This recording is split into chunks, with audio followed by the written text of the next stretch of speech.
Well, it looks like it's 3 o'clock and time for our fifth installment of our ADAS webinar series. And today we're going to be talking about diagnostic steps for a failed ADAS calibration. I am Scott Van Hooley.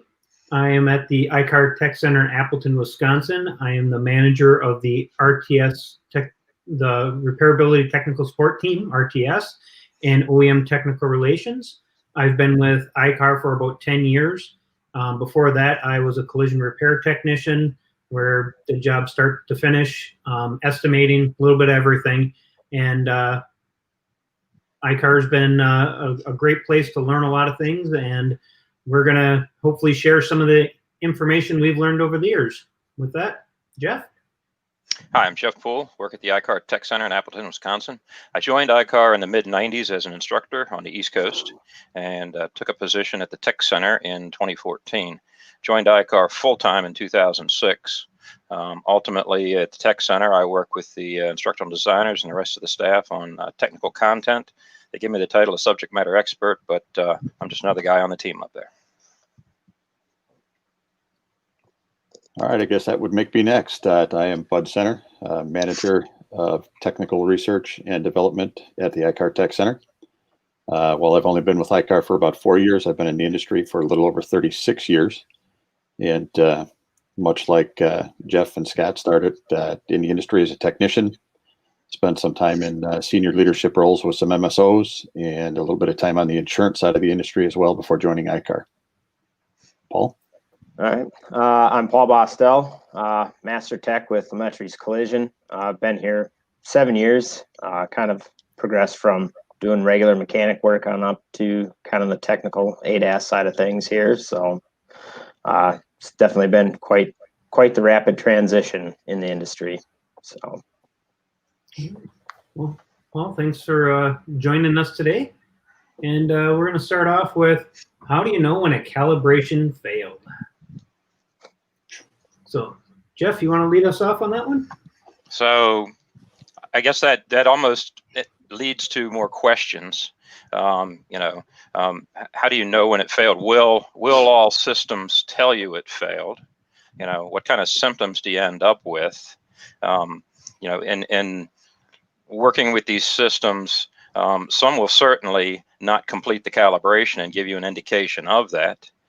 Potentially, though, are there situations where you have a vehicle that has indicated it finished calibrating, yet later on it presents symptoms out there on the road where the system is perhaps not functioning properly, or perhaps might it flag a code later? Will every system flag a code if it's out of calibration? There's a multitude of different thoughts that come to mind for me, and I'm going to ask Paul to jump in here and maybe share some of his thoughts. I've seen them where you can't get a pass right off the bat, and you'll get just kind of a bit of a letdown screen that says failed, and you don't have a whole lot to go off of. So that can kind of lead you down different things. I've also had successful calibrations come out and systems fail several months after due to component failure that was actually a new part. Calibrate, 5 months later, that part fails again, and that will disable the system, log codes.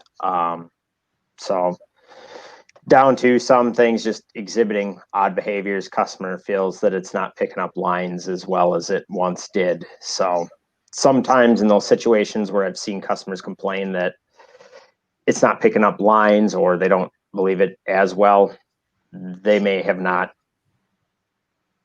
Sometimes after the collision, they just perceive slight differences. So sometimes you're combating people's perception of what the car is doing now versus what it did before the loss. So, all right, I think we've seen that in other arenas, in our industry where the vehicle's been in a collision, and even before the advent of ADAS, with some of the, I want to say, the perceptions of the customers, and sometimes their perceptions are on target.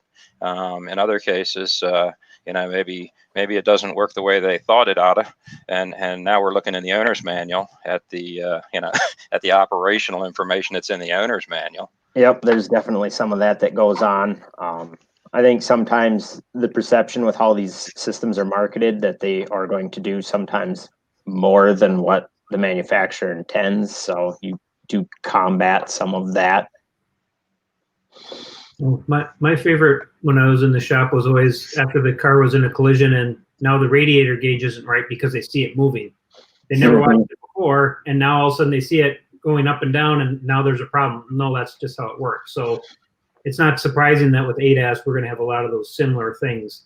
And one of the things that we keep hearing in the industry is if there's no light, it'll be fine, and we can't say it enough. That's just not true.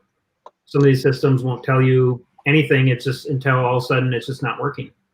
No, and two cases that we actually had were a couple of Volkswagen Jettas, and they have the radar mount behind the emblem and a snap-in bracket on the backs of those, and the impact actually dislodged that from its bracket and was pointing down. So up until we went to calibrate it, the system was operating fine, and the only reason we'd gone into calibrated is they'd loosen the bumper, pull a headlight, get a fender out of the way.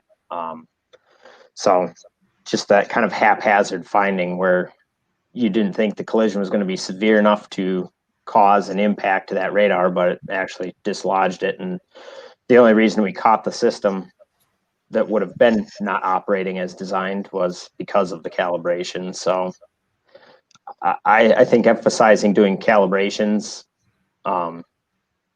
maybe more so than what the manufacturer prescribed, may kind of catch problems that you may not visually see.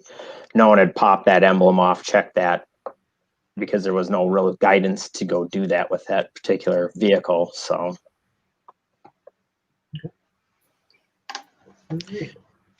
with the calibration situation being what it is, it's one of those areas that I think it's not something you want to accidentally overlook. The nature of these technologies that they're putting on the vehicles and the interactions that they potentially have with the vehicle's operations. There's a lot riding on that. Before the webinar started here, Paul, you made a reference to the accuracy of tape measures. yeah, And I'm wondering if you could elaborate on that just a little bit. It's a little bit off script, but not that we have a script. So just kind of checking in accuracy. They have kind of unrated tape measures that, who knows what the level of accuracy. Most fit into that class 2, and then more of a machinist is a class 1. And I went and purchased a class 1, just kind of check the accuracy of my class 2, and found it's about 2 millimeters difference between the class 2 versus the class 1. Now, cost wise, it's about $40 more for a class 1 versus a class 2, but when you're getting in and looking for the precision, that's kind of where that extra $40 comes into play. Right. So, Yeah, absolutely. So, okay, so now once we've identified something's not right, where do you start to diagnose the problem? What's the first step? Man, I got to believe that some of your first steps, you got to go out and understand the repair that was done to the vehicle. Number one, what was done. Start looking at some of the common things, your grounds, your sensors, understanding what type, in some cases, maybe it's a bumper cover, understanding what type of repairs were done and where, what type of material was used. And I'll, much like Jeff, kind of throw it back to Paul, but I've talked to a lot of folks out on the front lines where you're at, and talking about when they see calibrations fail and what the most common cause is. And I'm still hearing that the most common cause is there's some sort of I don't want to call it an incorrect repair, but it's something wasn't positioned correctly or something wasn't attached correctly as it was being reassembled. And then you get to the calibration phase and the calibration fails.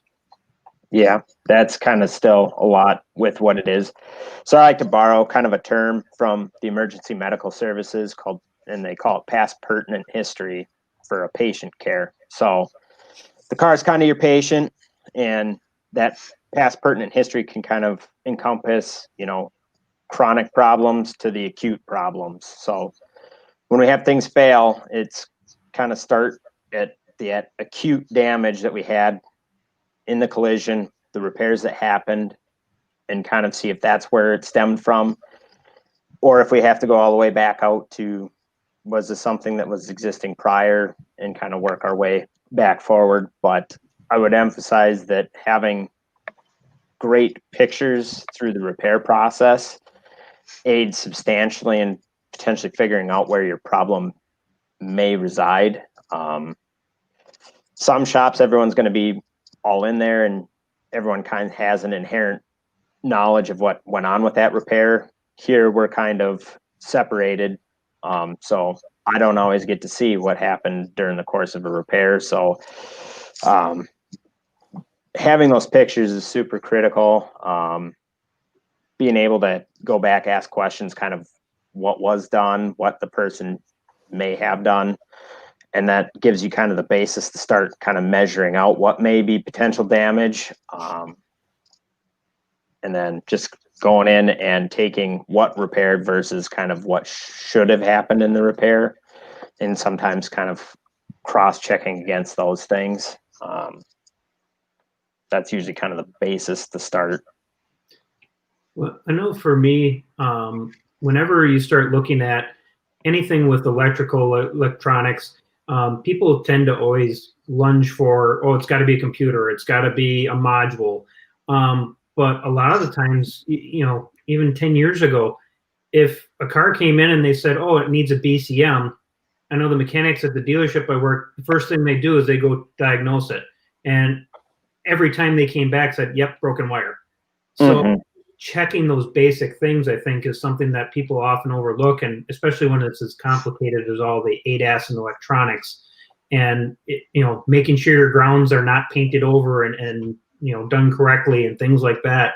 Always start with some of those basic things when you get a strange situation or strange things happening on a vehicle, because it seems like about 9 times out of 10, that's one of the things that is a major contributor to that.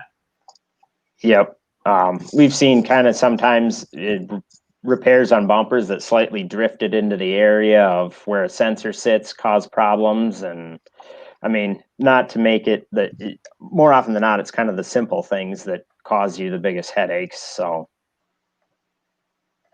I've got a question for Mr. Poole, and then we'll all just kind of sit back and watch. So you've gone through, you understand, you've checked all the basic things, all the common things, all the things that you should look at up front. Don't find a problem. Now you have to dive into that diagnostic tree. Where do you go first? Well, understanding that system's operation. So I think about this. I want to know, first off, is my problem truly unique and isolated to one system?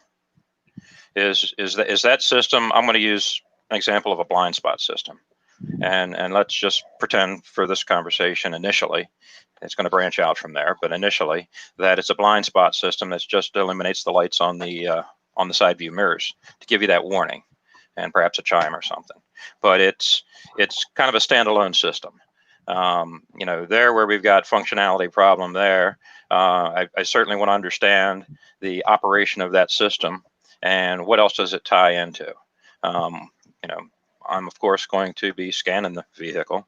I want to see if there's codes, if the system is, you know, whenever I think about the broken wire scenario, that's probably going to generate some codes somewhere, in most cases. And maybe it's as simple as it's a communication code because nobody's communicating and that system's just offline. I'd be hopeful we didn't make it to calibration at that point, and that we, you know, already realized that there were codes. So, you know, am I gonna try to calibrate a system that has codes? I hope not.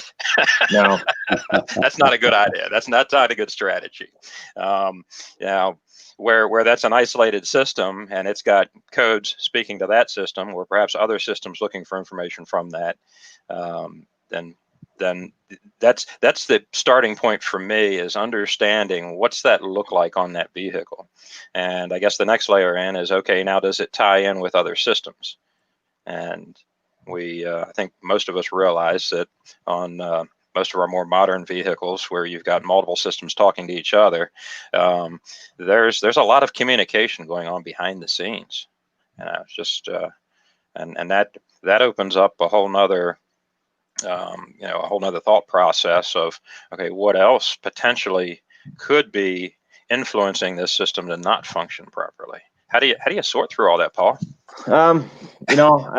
There's a lot of interesting ones. There's a lot of times where I've come across what you'd think would be two separate issues, but actually became related. One that comes to mind was a older Chevy Cruze that had the blind spot monitor system on it. Customer complained that system wasn't working, but ever since, that famous statement, ever since, also the radio screen display wasn't working either. And so you dig in and you think you're going to have two separate ones. So I started in on the blind spot, popped it out, typical kind of GM corroded blind spot module, nothing truly related to the loss that we did. But as soon as I unhooked that off the network, all of a sudden the radio came back on. So it was putting bad data on it. And because of that bad data, it was shutting the radio screen off. So, I mean, you get those kind of things where you think that you're going to start with one and work on the next. And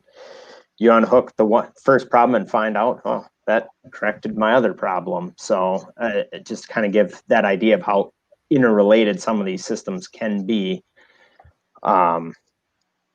So you become a diagnostic communication systems expert on each of these vehicles, ultimately, by default. Yeah. For each time you go out there and for the multitude of different brands and the different communication bus structures that are in place and the multitude of different communication buses that can be on any given vehicle today. Yep. It becomes an interesting challenge for the technicians that are doing this work, occupying this space. And how much? I'm just kind of curious. How much time behind the scenes? I know I spend a tremendous amount of time reading through the technical documents and things like that. Perhaps you're in the same boat. I don't know. Maybe you're just smarter than me. Yeah, I spend an awful lot of time on it, and like you said kind of earlier before we started all this. You feel like you've dug about a 200-foot hole only to find that you went about 3 feet. And okay. That's just kind of how much information just seems to keep getting lumped into these cars that as fast as you're taking it in, it's, exponentially coming out. So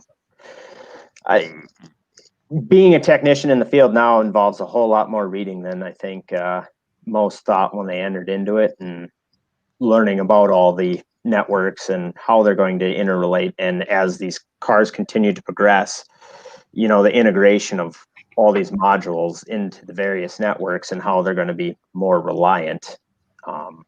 It's going to pose bigger challenges as far as diagnostics. And there's always the times too. I mean, this was one that we just had recently. It was an older the old laser radar system on the Toyotas, and it was probably about February, came in, got hit. They replaced that laser box. It was fine for 6 months, and all of a sudden developed the same problem again. And, as hard as it is to want to condemn a part that's only 6 months old, you do find that those parts go bad after 6 months, and you sit there and you spend that extra bit of time proving that nothing else is contributing to that problem, because, like Scott said, broken wire, that's what you're expecting to find, but sometimes it is that module at the end of it. So you said February, and it triggered a thought in my mind of, there's nothing more infuriating than a little bit of moisture in a connector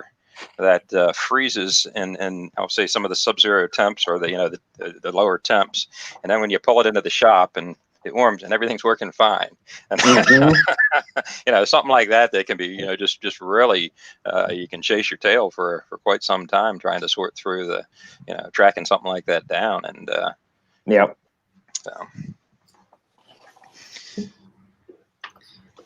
so now we talked a little bit about some of the different things, and the other day, Jeff, when we were getting ready for this, when the scan tool asks you to run functionality tests. Can I explain what some of that is, you guys? So ultimately, as we go in, and a lot of the, I'll say all the vehicle makers have their diagnostic processes, and it's something that diagnostic technicians will become familiar with if they're not already, and ultimately through that, there will be in some cases functionality commands where I go in with my diagnostic tool, and I tell that system to essentially perform a self-test, and out of that, it'll report back its, I'll say, status, and see if it identifies problems under those conditions. Ultimately, this is kind of a starting baseline. You have to start somewhere, and so first, computer, can I work? Am I functioning? Am I hearing the command? And am I doing my tests? And is it proving out?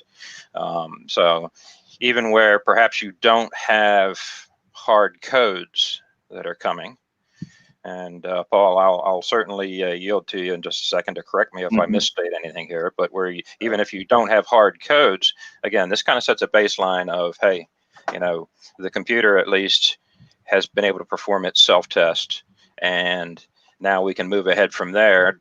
Did it generate any codes out of that weren't generated before? Or no codes, do we go down a symptoms path following a symptoms chart that in many cases takes you back to running some tests with the diagnostic scan tool, or a multitude of other physical inspections, or maybe even pinpoint testing and things like that. Yeah, I mean, a lot of times it's surprising the amount of times you have problems and there's no DTCs, and you kind of have to look over the symptom charts to see, one, is there even a symptom chart that matches up to even have a direction to go, or am I going to have to kind of come up with my own hypothesis and kind of, I find reading the description of operations of systems like one of the most important things that you can do, because if there is no symptom chart and there's no DTC, at least if you can understand what that system is trying to accomplish based on inputs and outputs happening, you can generally kind of start building, what data PIDs do I want to look at that might help me figure out if this sensor is actually reading correctly or incorrectly. I've had park sensor system problems, and I mean, we've been dealing with those sensors for many years at this point, but it kept seeing something nearby and no DTCs because everything was hooked in, so the circuit was functioning fine. Pull up the data PIDs and you see that it's seeing something 1 foot in front of the car. So I mean, those types of things where everything is functioning appropriately in the sensor, but you're getting back bad data based on what the car is telling you. I mean, knowing what you may want to look at for information, reading description of operations, and yeah, I guess that's kind of really the big things is you don't always have the trouble tree to go by. For those that may be on the webinar that don't know what data PIDs are, could you give just a really quick explanation? Yeah, so those are all kind of your readings as far as if you're in like that ultrasonic sensor distances, it'll show distances. If you're looking at engine control module, that'd be like your ambient temp sensor, coolant temp sensors. So this is data that, so whenever I think about the basic structure of these computerized systems, there's sensors providing inputs, the processors are processing the data and commanding some sort of action or something, warning or control of the vehicle or whatever it happens to be. So the data PIDs then become the computer's interpretation of what the sensor is seeing. Yeah, essentially that's what you're kind of getting is its perception of its environment from that sensor. So something like that, where it's seeing something close by, it's like, how can it be seeing something? And what's that close by? And that was a case of that system. It kept seeing something close by. So when I initially got the car, it had shut the system off. So you weren't even aware that it was a problem until tried to reactivate the intuitive park assist on this Toyota, and then you'd see it constantly in alert until after a period of time it would shut itself off. So it goes into kind of a fault mode, or I forget what the other term is that they use for it, but it's a fail safe. Yeah. Essentially, if it starts to realize that it's not functioning reliably, okay, let's just shut down. Mm-hmm. And with that, with some of these systems, if one system takes itself offline, there could be a proliferation, a domino effect out to some of the other interacting systems as well. Yep. So listening to all this DTC talk, I've got a question for you, Paul, because you're out in the field and I'm going to put you on the spot. I know you guys do this, so it's not a big deal. Yeah. How important is the pre-scan for you guys so that you understand when you're looking at some of these codes, whether it was something that came into the shop as a problem or something that was introduced as part of the repair process? It's hugely important. Being able to kind of determine when your problems begin really kind of helps steer kind of your diagnostic path. If it was something that happened right away from the loss, then you know where you're that's where it is. You're going to focus in kind of what may have caused that from the collision, versus if you know that happened through the course of the repair, you're like, okay, I'm going to start looking for something unplugged because at the start of the repair, this didn't exist. So, I mean, it can help speed up knowing when having that pre-scan of what your diagnostics are going to be kind of at the end of the road. And is cycle time's hugely important. That, initial time spent saves huge times on the back end when you're not ripping the entire car apart from front to rear, trying to find something that may have happened from the accident, versus like, all right, we were in this door. I have a 98% chance of finding my problem if I just go right in this door that we worked on. So, yeah.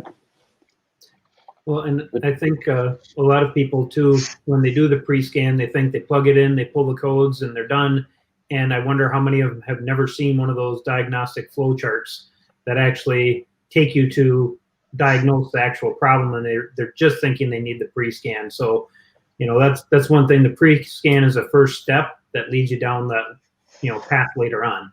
Yeah, it really is a first step, and just I think there's a tendency to just say, yeah, I just press the button and it gives me this fancy report, but being able to understand what's coming on that report also aids in kind of blueprinting out the rest of your repair, getting those potential calibrations that you're going to need at the end of the repair so that it's aware. It kind of gives a little bit of guidance. You're still always going to have to pull service information to make sure that just the simple R&I of a bumper isn't going to trigger a calibration. But, if you've definitely unhooked sensors, you are definitely going to start, having that need for calibration. And if you can address that up front based on that pre-scan and taking that information and looking that all up, you're going to put yourself well ahead in the game. So you walk up to a vehicle, you plug in, you scan it, you've got this big long list of alphabet soup codes of all sorts. How do you decide where to start? I always I think the trend for a lot of people is to always look at individual codes. I like to try to take kind of a global approach at it. Like, what do all these equate to? Is this one related to this one to this one? Because a lot of times if you look at bulk codes, you'll find that 20 codes may all relate to one system. And instead of sitting there and pulling every single DTC and try to run every flow chart, I mean, you have to take a bit of a global approach at what's going on some of these things, or you'll spend hours and get nowhere. Well, and we always have the collision advantage because we know where it got hit. We can see it, and it's part of the estimate and things like that. But so some of that I think can kind of naturally flow. Okay, we're going to replace all these things. It's obvious, but having that to kind of fall back to, well, what are these other outliers that might be, like you said, a sensor that's away from the fender that's damaged but now hanging there and there's a problem with it, or a wire or something. Those are the things that you really have to watch for, because otherwise you're going to try to deliver the car and all of a sudden you got to do calibration and all these things aren't working and now you're chasing them down. Mm-hmm. Yeah. And that's, a lot of these systems, you fall under the U codes, the communication fault codes, and sometimes these one sensors find themselves, communicating to 20 other modules on the car, and you've now loaded up at the end of the job across 20 modules, and, can give you a bit of a sinking feeling if you don't look at kind of what might be impacting that all. So each of the modules on a network, if they're expecting to receive communication from a certain module, if they're not receiving that communication from that one module, then they start generating codes. Am I correct in that interpretation? Okay. Yep. So and so that becomes a certain amount of noise. It's informational if you understand that attribute of these systems. As you're sorting through the codes, and obviously the communication codes are critical, because that's the data being transferred between the different modules, and if the information's not there, the systems can't work, and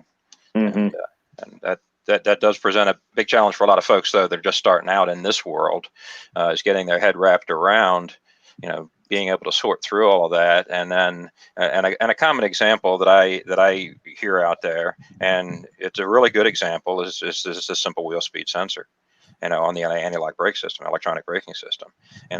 If you've got a code coming from one of those and the anti-lock brakes electronic braking system is offline, you just took a whole lot of other stuff with it. Mm-hmm. And there's a big long laundry list of codes that then infiltrate and affect other systems. That if you start at I want to say the top of the food chain and start working your way back down to that lowly wheel speed sensor, who's really important, got a really important job, don't get me wrong, but yeah, you could spend an enormous amount of time to get to that root cause. And I think that's the key with all this, is trying to mentally get your head wrapped around, okay, well, what's the root cause? And I've seen situations where, with diagnostics, where folks have, I want to say, thought they fixed a problem and it went out the door, only to return a few days later with a seemingly similar problem. Mm-hmm. Yeah, and sometimes even the calibration itself kind of becomes part of the diagnostic process, as far as, figuring out sometimes if positionally where something may be in error, being able to use the reflector cones and stuff to kind of move that around. Sometimes things are just very minimally out of position, and that kind of helps get you an idea of where something might be pointing. Is oftentimes, you have some symmetry on the cars, but there are some vehicles where one blind spot's positioned slightly different, so you don't have the luxury of having side-to-side comparison to go off of. So I would recommend too, if you have to go in for stuff, getting some measurements off of things that you find that aren't symmetrical, just to kind of keep in your back pocket on, common cars that you see.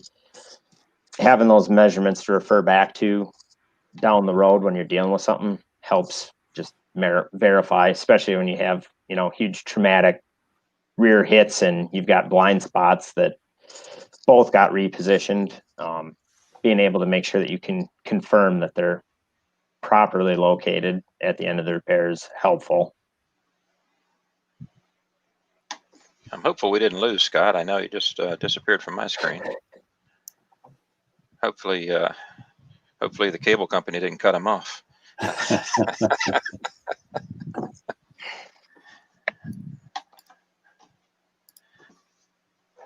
Well, if we move on to the next topic that we were going to talk about, it's what do we have influence over when we're doing these calibrations and things have failed and we're trying to figure out what to do next? What type of things do we have influence over? So let me run with that, the thought process just for a minute. So as technicians, as repair professionals, there are certain things that we can and do influence on these systems. We're not the engineers that designed it. We didn't write the tens or hundreds of thousands of lines of code or whatever it is that's in there going on. We didn't write the programs and the algorithms and all that to affect how the sensor data is processed. You know, I think about the pieces of the puzzle that we do have the influence over, and that comes down to the physical attributes of the vehicle, the where is that sensor pointed, how accurate is that alignment of that sensor, and those pieces of the puzzle are the pieces that we touch, you know, versus all the technology and all of the magic code behind the scenes with these systems that we don't have influence over.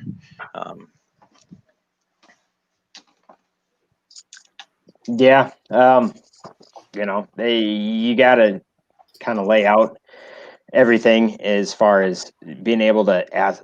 I guess my big influence in stuff is wanting to go and ask when I find problems, going back and digging with the technician, having that face-to-face with the technician to kind of figure out, or the estimator that was handling that, and compile the information of kind of what we did to help kind of build that stuff up.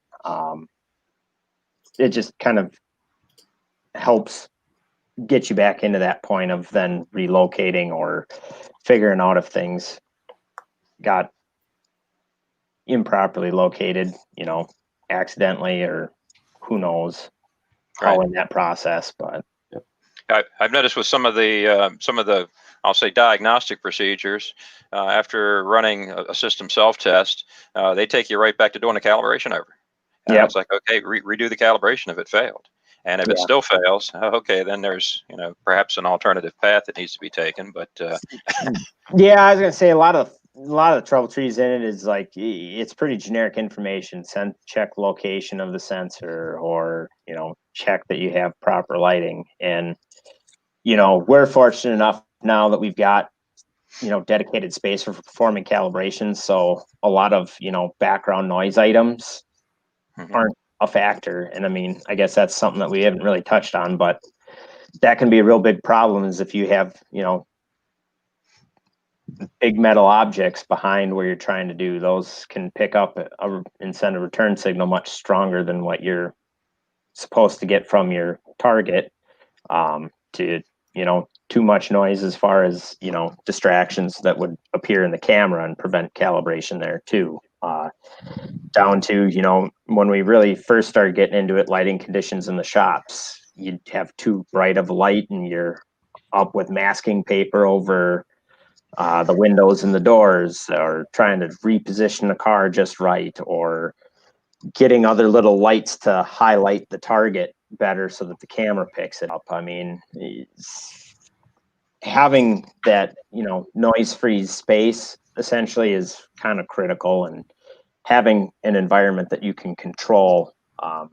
We installed dimmable lighting, and at the time we thought it was kind of a frivolous idea to put dimmable lighting in, but it's proven to be, you know, worth its weight in gold to be able to change your lighting conditions as needed. So climb up on the ladder with masking paper trying to dim the lights that way one time. It's worth it.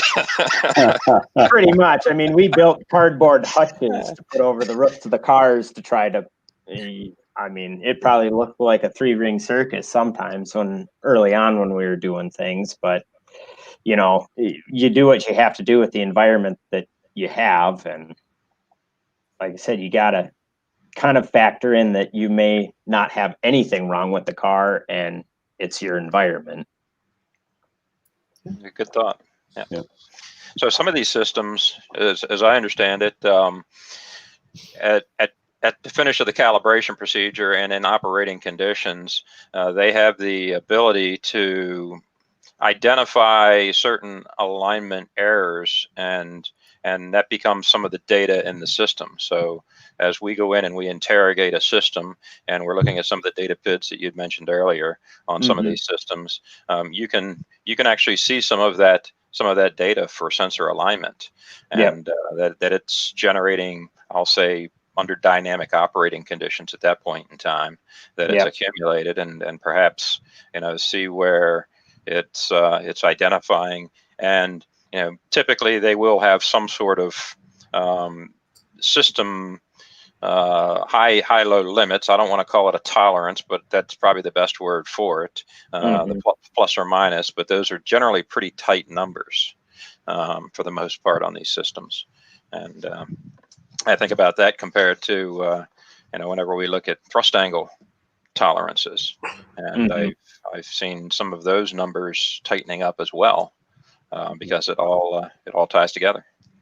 Yeah, it's definitely the precision of everything is kind of, as time progresses, getting tighter and tighter on the tolerance, like you said. So,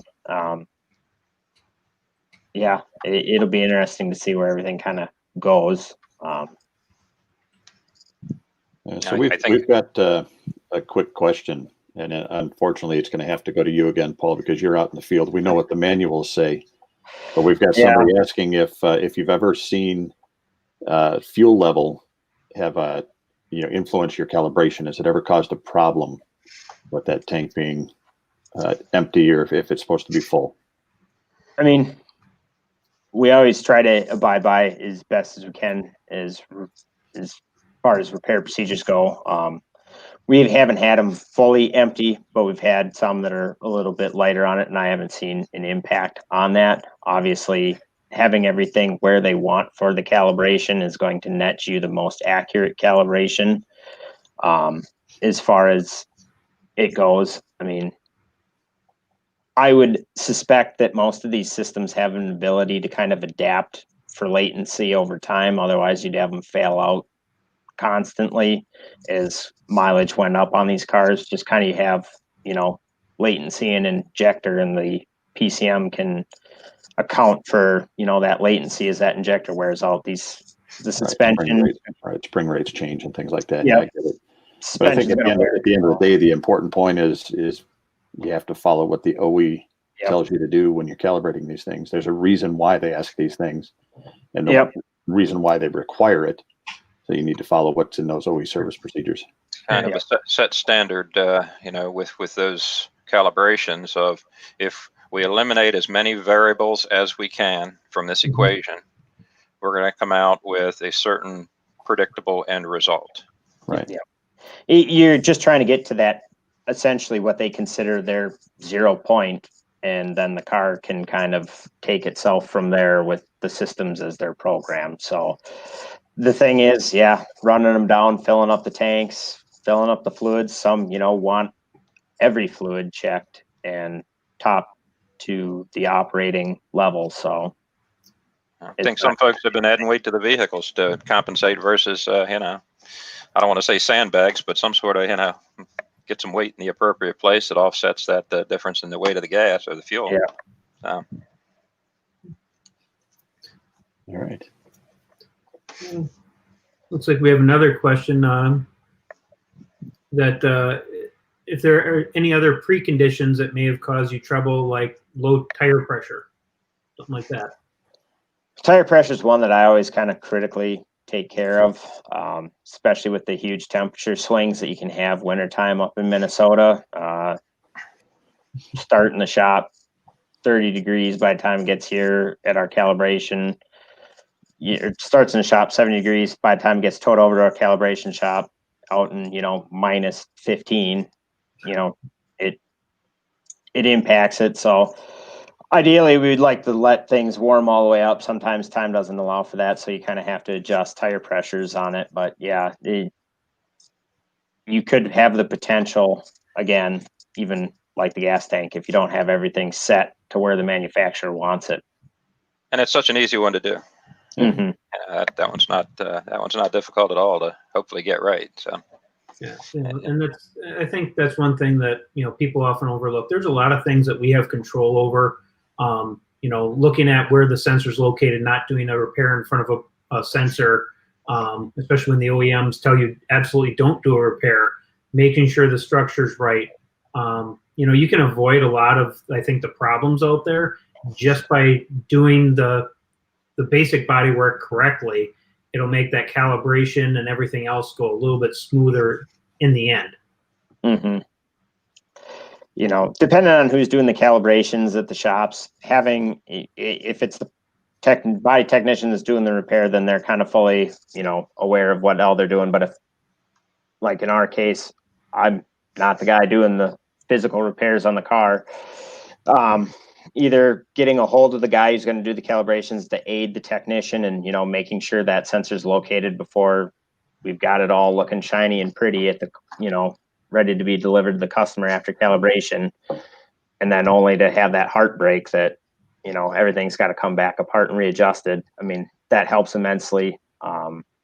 It's kind of become a new thing for a lot of the body technicians to get in and have to, check sensors are level before they slap the bumper on.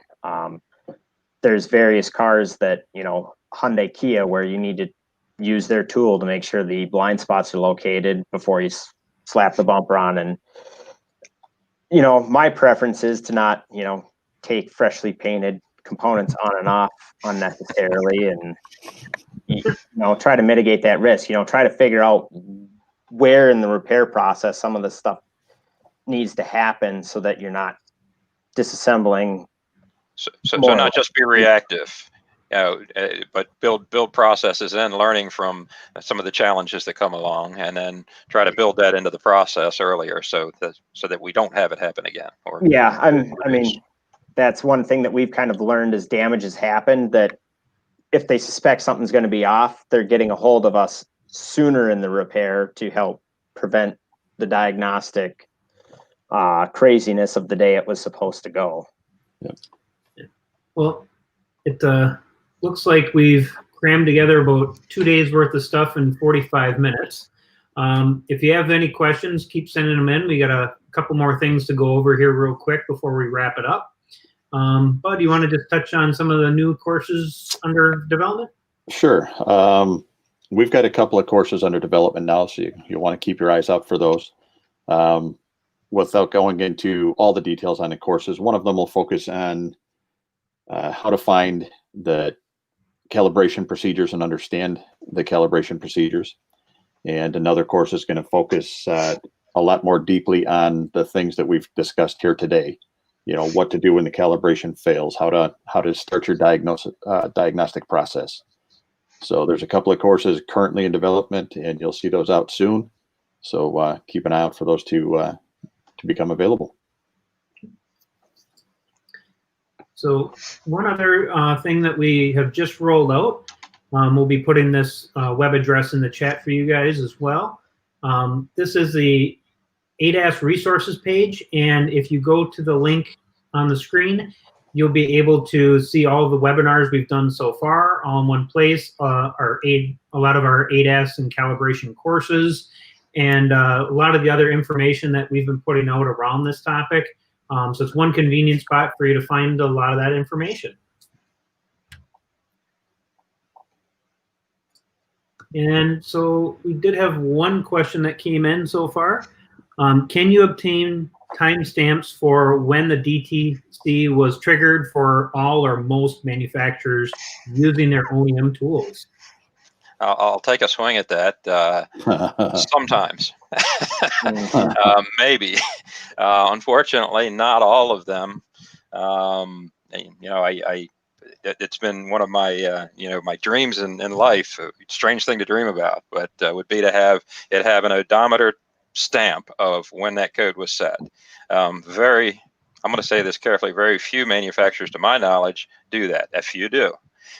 Some of them may have key cycle information attached or something of that nature. Paul, are you familiar with any other methods that may or may not be used? Or I mean, I think as time progresses, they're getting a little bit better, but unfortunately, that timestamps is only as good as long as someone didn't clear the codes on you. So, I mean, if they cleared it before it gets to the guy doing the calibration, and then you may have a DTC that just happened 1 mile before you received it. Anyhow, but yeah, I've seen a few, but it's not many that really give a whole lot of timestamps in a lot of these things. So you kind of, if you're querying whether it happened, due to the loss or it was a pre-existing problem, you're just gonna kind of have to take the customer sometimes at their word. Yeah, I think that's, a matter of the nature of the code as well. So there's, I think about some of the emission related codes. Mhm. It's not unusual to see an oxygen sensor code or something like that, and then you start looking at, okay, what's the how often do you see that, or how common is that particular code to a vehicle versus, I want to say, something more unique or obscure that perhaps is a little more Mhm. guiding as well. But it's all detective work at that point in time to try to sort through it all. Yeah. So unfortunately, for right now, it's not great. All right. Let's see here. So it doesn't look like we have any other questions that have come in just yet.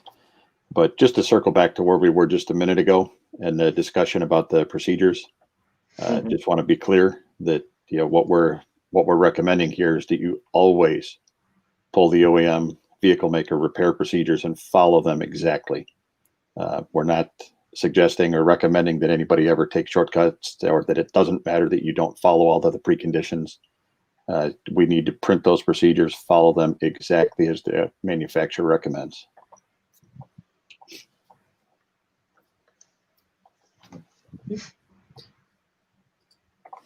All right. Looks like that's it for this edition, and stay tuned. We'll announce when our next webinar will be, and the topics is yet to be determined, but we're going to keep doing these. All right. Thanks for joining us, Paul. Yep. Thank you. Thanks, everyone.